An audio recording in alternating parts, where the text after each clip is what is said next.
Kan hari ini yang menentang sistem iman tauhid nggak perlu orang kafir kan? Muslim sendiri teriak-teriak, kagak ada itu sistem itu. Ya kan? Mereka sendiri yang bilang. Muslim Pak, bareng sholat sama kita, gitulah. Bareng teriak Allahu Akbar. Tapi kita mau sistem iman tauhid tegak, tapi mereka nggak mau.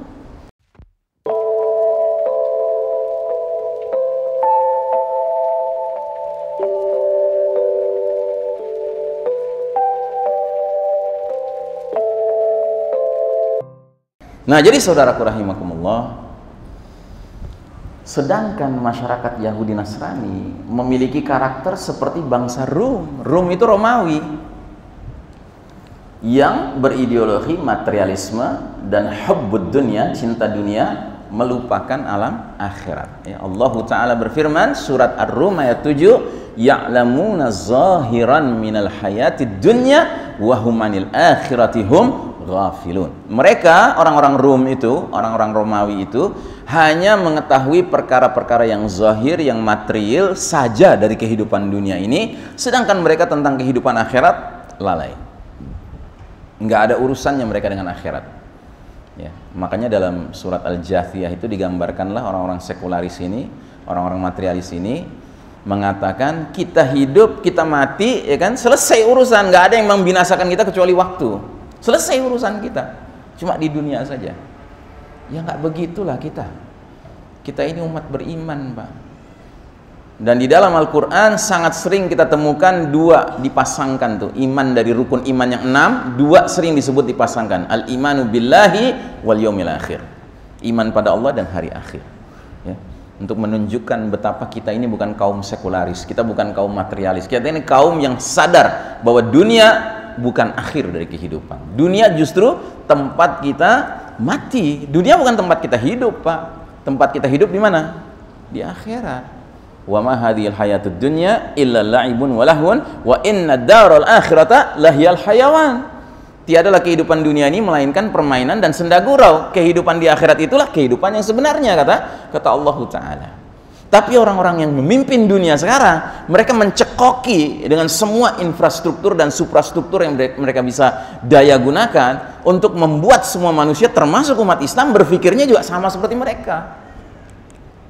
Akibatnya umat manusia tidak lagi hidup di dalam sistem iman tauhid yang lurus dan berkah, melainkan hidup di dalam sistem kafir syirik yang sesat dan merusak, ya.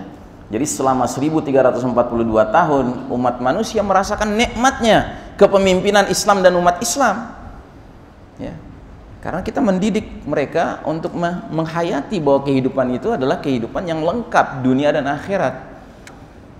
Kalau Anda pelajari sejarah, itu ada seorang utusan, ya, Allahumma sholli ala Muhammad. Siapa itu yang memimpin pasukan Islam di zamannya Umar bin Khattab melawan Persia? Sa'ad bin Abi Waqqas radhiyallahu anhu. Sebelum berperang, Sa'ad bin Abi Waqqas mengirim utusan untuk berunding dengan panglima perangnya Persia. Yang dikirim adalah Rib'i bin Amir radhiyallahu anhu. Naik kuda dia sendirian. Nah, ketika berhadap-hadapan dengan panglima Persia itu nanya, ya kan, apa yang kamu bawa, ya kan? Terus dia bilang, ibta'athanallahu linukhrijan nas min ibadatil ibad li ibadatillahi wahdah. Kami umat Islam diutus Allah Ta'ala ke muka bumi ini untuk mengeluarkan manusia dari penghambaan sesama hamba untuk hanya menghamba kepada Rabbnya hamba, Allah Ta'ala. Terus yang kedua dia katakan ibta'athanallahu linukhrijan nasi min dayiqid dunya ila si'atid dunya wal akhirah. Kami umat Islam diutus Allah Ta'ala untuk mengeluarkan manusia dari sempitnya dunia menuju lapangnya dunia dan akhirat, ya, itu Islam, ya. Jadi kalau kita berpikirnya cuma dunia, Pak, sempit sekali. Tapi kalau kita berpikir nih masih ada perjalanan selanjutnya, ya, yang itu jauh lebih panjang perjalanannya, terasa luas, Pak, terasa lapang hidup kita ini, ya. Kita kehilangan saudara kita, anak kita meninggal, gitu kan. Kalau kita nggak punya keimanan akan akhirat, ya kan, selesai, kita akan terus-menerus menangis karena berpisah selama-lamanya.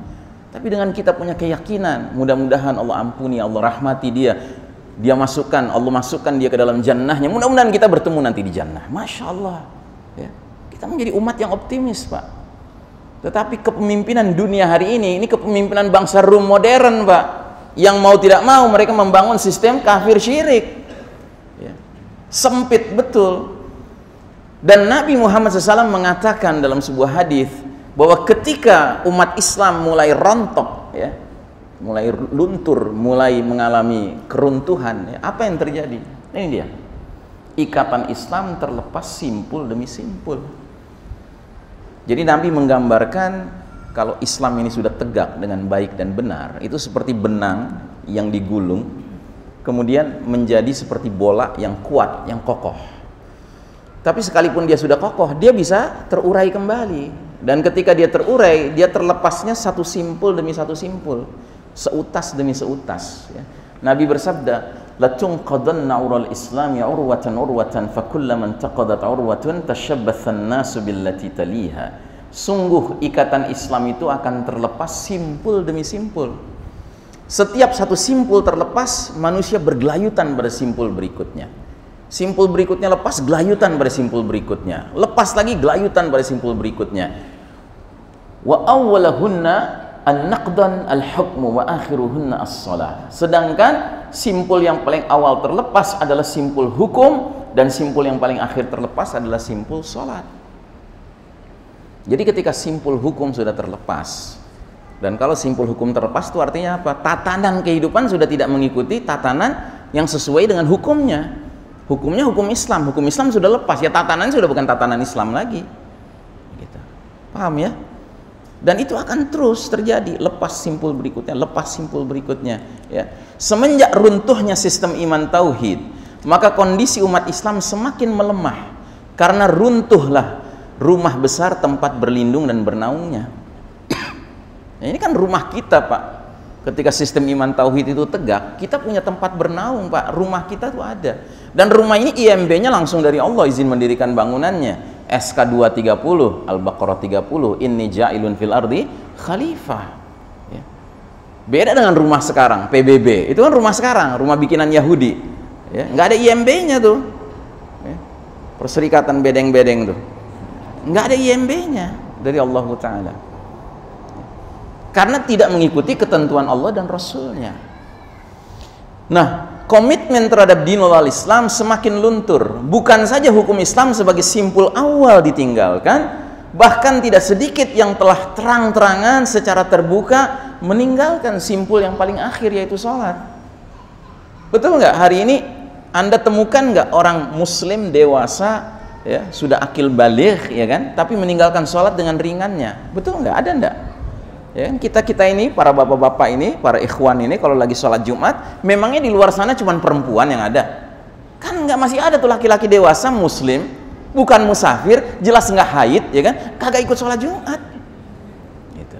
Dan dia bukan nggak sholat Jumat itu aja, nggak, udah Jumat lalu kagak sholat Jumat, sebelumnya kagak sholat Jumat, sebelum lagi nggak sholat, udah berjumat kagak sholat Jumat. Padahal ulama mengatakan, barang siapa laki-laki dewasa Muslim nggak punya uzur syar'i, nggak ikut sholat Jumat sampai 3 Jumat berturut-turut, faqad kafar, dia sudah kafir, sudah keluar dari Islam. Ya.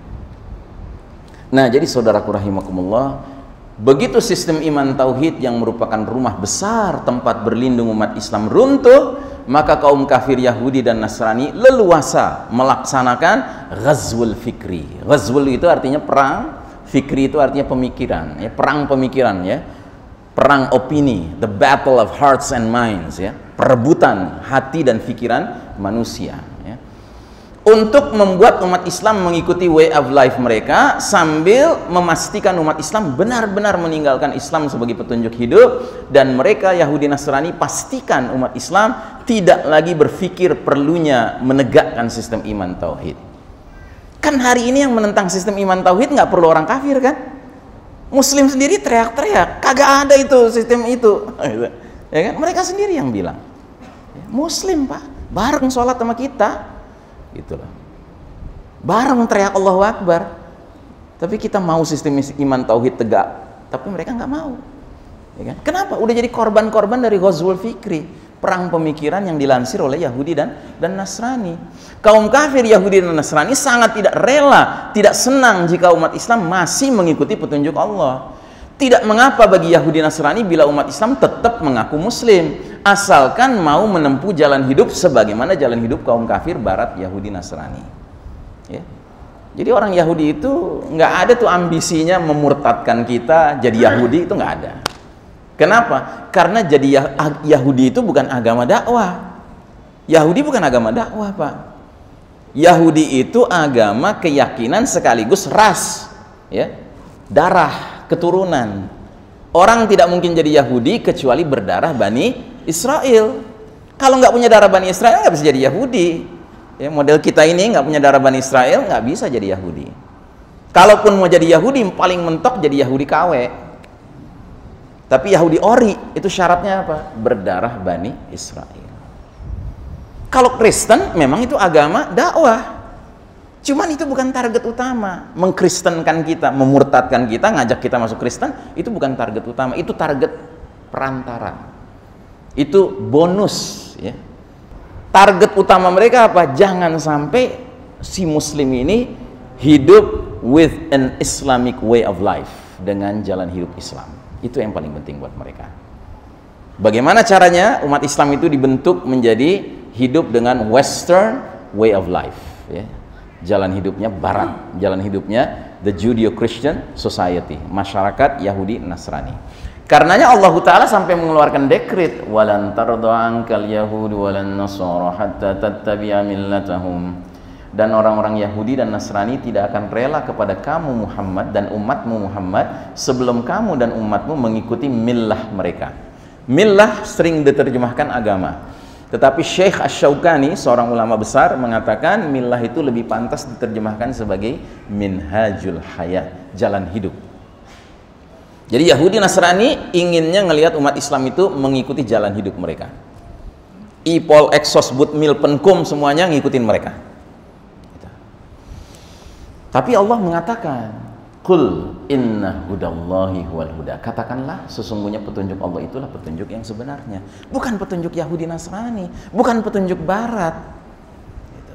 Bagaimana sih kok ngakunya Muslim, ngakunya dalam sholatnya ihdinas siratal mustaqim, tunjuki kami jalan yang lurus, ngakunya ghairil maghdubi alaihim, jangan jalannya orang-orang yang kau murkai yaitu Yahudi, waladdallin, dan jangan orang-orang yang sesat yaitu Nasrani, ya kan? Tapi di luar sholatnya ngekor sama Yahudi Nasrani. Come on, ini gimana ceritanya? Gitu. Anda tahu kan al-maghdubi alaihim, kan sahabat nanya, ya Rasulullah dalam surat Al-Fatihah al-maghdubi alaihim maknanya apa sih? Itu al-Yahud, kata Nabi, kaum Yahudi yang dimurkai Allah. Ad-dhalin itu siapa ya Rasulullah? Itu Nasrani. Di sholat kita tuh kita minta gitu loh sama Allah, tunjuki kami jalan yang orang-orang dapat nikmat karena menempuhnya, nabiyyin, siddiqin, syuhada, salihin. Itu yang kita harapkan. Kita masuk dalam golongan itu. Tapi kita nggak berharap jadi golongan Yahudi, jadi golongan Nasrani kan gitu. Di luar sholat ideologinya ikutin ideologi mereka. Di luar sholat siddiqin, syuhada, sholihin dibilangnya teroris. Gimana coba? Gimana Allah akan berkahi? Gimana Allah akan kasih petunjuk sama kita kalau kita sudah salah bersikap, ya, from the beginning, dari awalnya? Karenanya ujung ayat ini isinya cuma ultimatum aja. Kalau nggak mau kapok juga, hati-hati, ya, hati-hati, ya. Wala in ittaba'ta ahwa'ahum ba'da alladhi ja'aka minal ilm ma laka minallahi min waliyyin wala nasir. Dan jika kamu Muhammad dan umatmu Muhammad masih saja mengikuti keinginan mereka Yahudi Nasrani, setelah ilmu kebenaran sampai kepada kamu dan kepada umatmu, tidak akan ada bagi kamu dan umatmu perlindungan dan pertolongan dari Allah Ta'ala. Masihkah kita perlu bertanya-tanya, kenapa ya dunia Islam dewasa ini kayak nggak ditolong, kayak nggak dilindungi sama Allah? Jawabannya ada di tangan kita sendiri. Jawabannya apa? Ya, seberapa jauh kita akhirnya mau berpegang teguh, wala, loyal kepada petunjuk Allah saja, seraya berlepas diri, barok dari jalan hidup kaum Yahudi Nasrani. Mau mengalami kepahitan apa lagi sih antum? Udah triliunan rupiah habis, pakai kerdus lagi, ya kan? Udah kecewa berat, masih mau nyoba juga, silahkan, silahkan, ya kan? Kalau mau ditinggalkan sama Allah, silahkan. Tapi kalau ingin ditolong sama Allah, dilindungi sama Allah, mari gandengan tangan, kita hanya mengucapkan raditu billahi rabbah wa bil islami dina wa bi Muhammadin sallallahu alaihi wasallam nabiyya. Mari dalam ucapan dan perilaku kita hanya berrabkan Allah, berkuduahkan, berteladankan Nabi Muhammad SAW, dan berdinkan, berjalan hidup hanya Islam, bukan yang lain. Mari ya. Nah, jadi saudaraku rahimakumullah, Allah sampai mengatakan dalam surat An-Nisa ayat 79, ma asabaka min hasanatin faminallah, apa saja nikmat yang kamu peroleh hakikatnya datang dari Allah ya. Tetapi sebaliknya, wa ma asabaka min sayyi'atin famin nafsik, dan apa saja bencana yang menimpa kalian maka itu dari kesalahan kita sendiri ya. Bilangnya iyyaka na'budu wa iyyaka nasta'in, kelakuannya nggak cuman ke Allah ibadahnya, nggak cuman ke Allah minta pertolongannya ya, bagaimana mungkin